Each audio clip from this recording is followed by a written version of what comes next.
Señor, nosotros estamos contentos no solamente por poder vivirlo, sino también disfrutarlo junto a ustedes. Y recuerden que estamos celebrando en esta mañana no solamente aquel que vino, sino también aquel que vive y aquel que pronto vuelve. ¿Ah? Por eso esta es una mañana muy especial y realmente hacer memoria de nuestro Señor Jesucristo es una tremenda bendición. Vamos a Lucas de nuevo, capítulo 2, versículo 11, donde anoche empezamos entonces y terminamos con la mitad de este versículo, podemos decir, en donde hablamos acerca de las promesas de Dios, de las posibilidades de Dios y del plan de Dios. Y vimos allí entonces en el nacimiento de Cristo, no solamente su humildad, sino también su humanidad. Y es que Él tenía que nacer de esta manera y vivir como uno de nosotros para poder ser, como dice Hebreos capítulo 4, versículo 15, alguien que pueda entendernos en todas nuestras situaciones, en cada una de las vicisitudes que vamos a vivir en este mundo. Y qué bueno es saber entonces que Él no solamente nos escucha nuestras oraciones, sino también que nos entiende cuando mira nuestros corazones, porque Él también padeció lo mismo que nosotros, pero sin pecado. Es Él entonces que nos fortalece en cada situación. Vimos también cómo el hoy va marcando un tiempo y hablamos acerca no solo del cronos de Dios, sino del kairos de Dios, que es la intervención específica de Dios para un propósito especial. Allí entonces en el tiempo del hombre Dios interviene y esa intervención fue para marcar un antes y un después. De la misma manera en nuestra vida siempre Dios interviene en situaciones de angustia y de dificultad para darnos otra oportunidad. Vimos entonces también en la ciudad de David por qué tenía que nacer en aquel lugar, en Jerusalén específicamente, porque Jerusalén significa ciudad de paz, donde el príncipe de paz murió para justamente hacer la paz con nuestro Dios. Y me encanta porque en el anuncio de los ángeles, si usted ve cuando los ángeles, dice versículo 13, y repentinamente apareció con el ángel una multitud de las huestes celestiales que alababan a Dios y decía, gloria a Dios en las alturas y en la tierra paz, buena voluntad para con los hombres. Y en la tierra paz. ¿Por qué? Porque en la tierra nunca hubo y nunca va a haber paz por parte del hombre, sino que esa paz solo es posible a través de la presencia del príncipe de paz, que con un sacrificio hizo la paz con nosotros, y desde ese día nosotros podemos tener la paz de Dios, como dice Filipenses capítulo 6, versículo 7. Y la paz de Dios, perdón, capítulo 4, verso 6, y la paz de Dios que sobrepasa todo entendimiento. Y es increíble que solamente Él podía darnos paz. Pero ¿quién? Y aquí termina entonces el versículo, que os ha nacido hoy en la ciudad de David un Salvador. ¿Quién es? Cristo el Señor. Y no solamente hablar de su nacimiento, sino también hablar de su naturaleza y por último de su nombre. Entonces ayer vimos en su nacimiento las promesas, la posibilidad, el plan y el poder de Dios, pero hoy ver entonces en su naturaleza un Salvador, porque básicamente la naturaleza de Cristo, ayer hablábamos en eso que se llama la unión hipostática, ¿sí? La unión de dos naturalezas, la naturaleza divina y la naturaleza humana. Y es que Jesús fue 100% hombre, pero sin pecado. Y eso es algo que quiero dejar bien enfatizado. Jesús no podía pecar. Si bien era 100% hombre, no por eso dejaba de ser 100% Dios.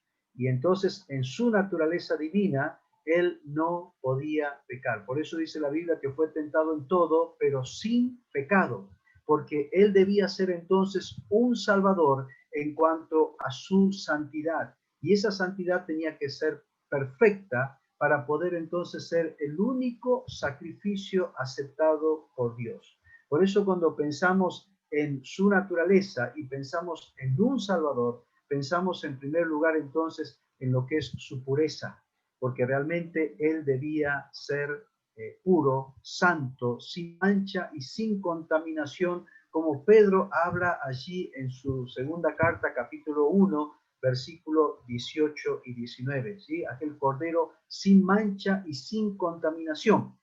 Ya se acuerda allí en el Génesis, capítulo 14, cuando era el capítulo 12 al 14, cuando se habla acerca de la Pascua, específicamente el cordero tenía que ser elegido el día 10 y sacrificado entonces el día 14. Y en esos 4 días debía ser examinado el cordero para no encontrar ningún defecto que le permitiera hacer entonces el sacrificio acepto delante de Dios.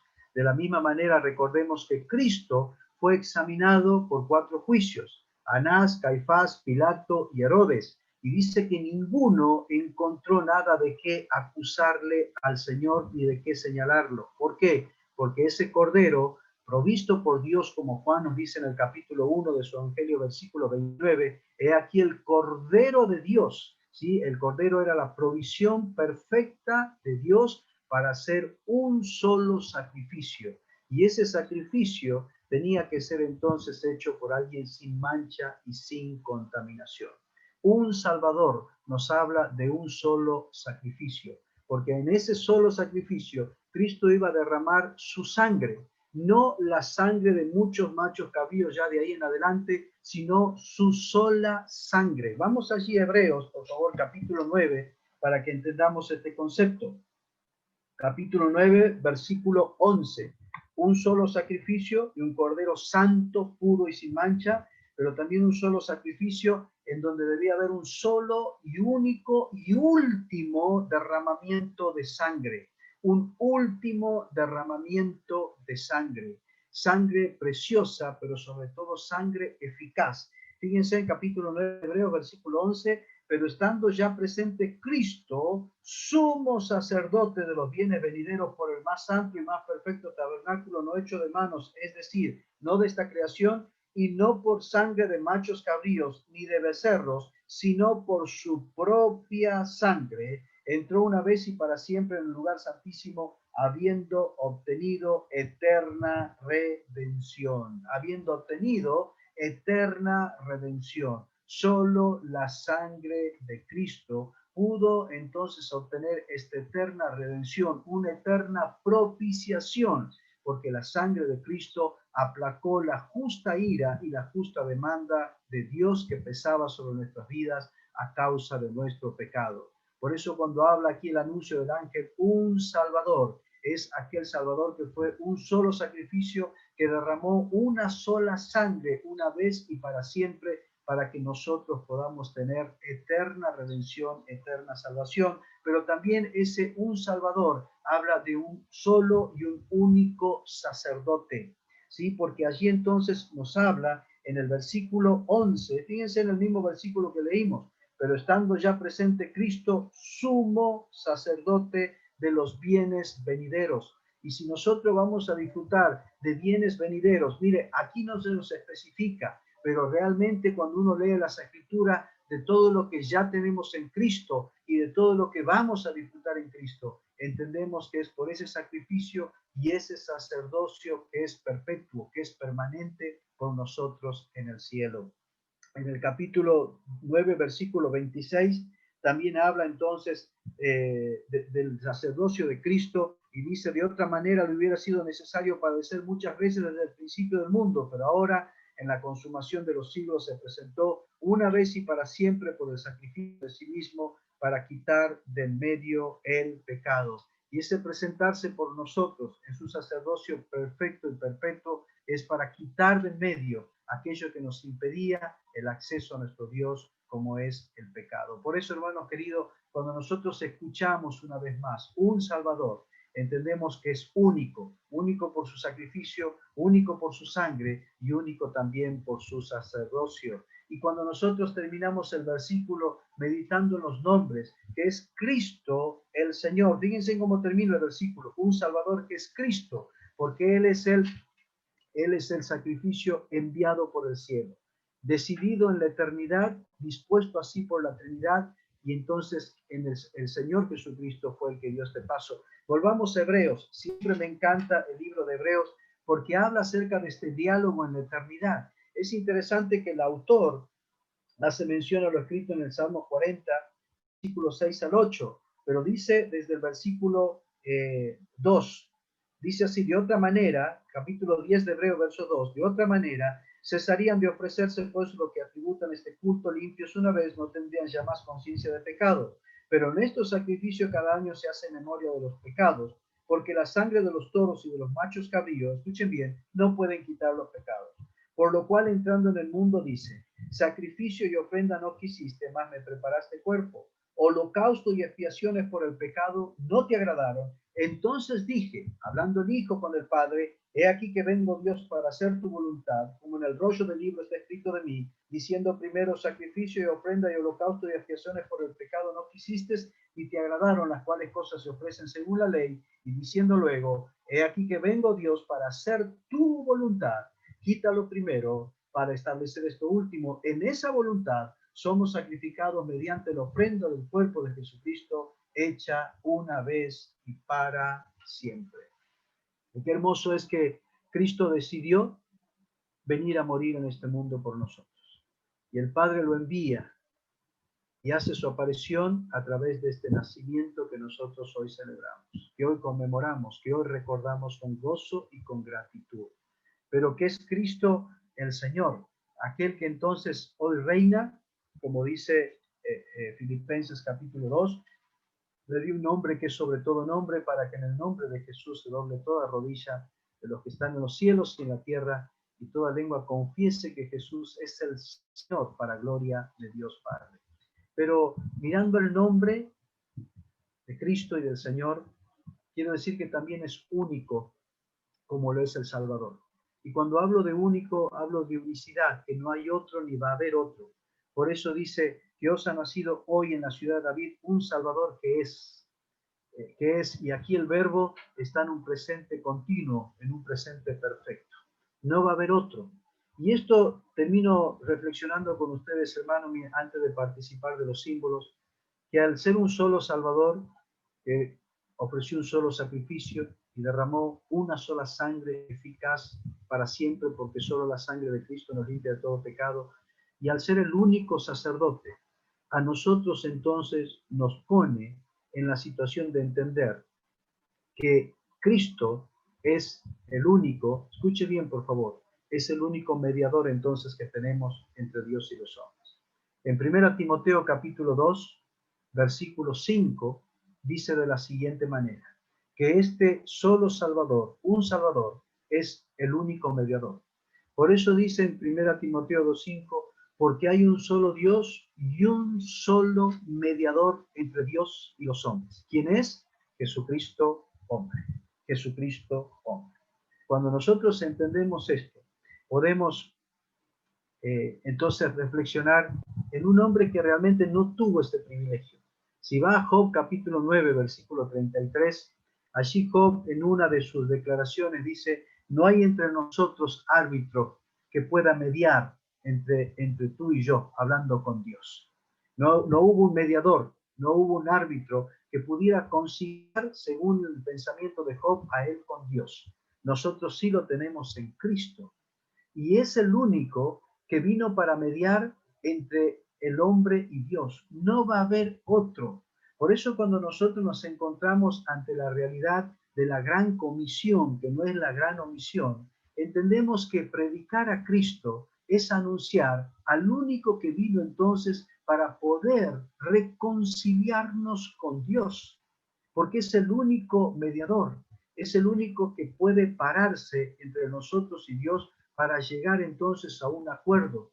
Y qué hermoso es entender que el acuerdo que Cristo logró por nosotros es que Dios nos declarara justos, santos, aceptos y amados por Él.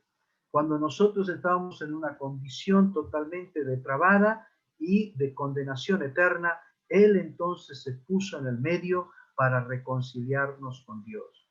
Este Salvador, este único Salvador, nos habla de que es el único mediador. Por lo tanto, nuestra responsabilidad de anunciarlo es para decirle al hombre que no hay otro mediador. Miren, en estos días estábamos viendo acerca también de lo que siguen hablando de María, ¿no? Y obviamente nosotros no adoramos a María, pero sí la reconocemos. No dejamos de admirarla, no dejamos de respetarla, no dejamos de considerarla y aún de dar gracias a Dios por haber sido el instrumento que Él escogió para que nuestro Salvador naciera. Pero nosotros no la adoramos y nosotros no creemos en la virginidad continua y perpetua de María, no porque a nosotros se nos ocurra, sino porque en Mateo capítulo 13, versículo 55, Usted puede leer cuáles fueron los otros hijos que tuvo María, ¿sí? Y allí entonces cuando la multitud dice, no es este el hijo del carpintero, no está aquí sus hermanos y sus hermanas, allí la palabra hermanos no habla acerca de aquellos como la iglesia oficial nos quiere llevar a pensar de que son todos los que se reúnen o todos los que profesan la religión católica, no. Allí está hablando de la palabra adelfos, que quiere decir del mismo útero o proveniente del mismo útero. Por lo tanto, no hay una virginidad perpetua de parte de María. Segundo, no hay una intercesión de María delante del Padre por nosotros, porque el único mediador entre Dios y los hombres, la Biblia lo declara, es Jesucristo. Y este único mediador nos habla entonces de un único mensaje, de un único mensaje.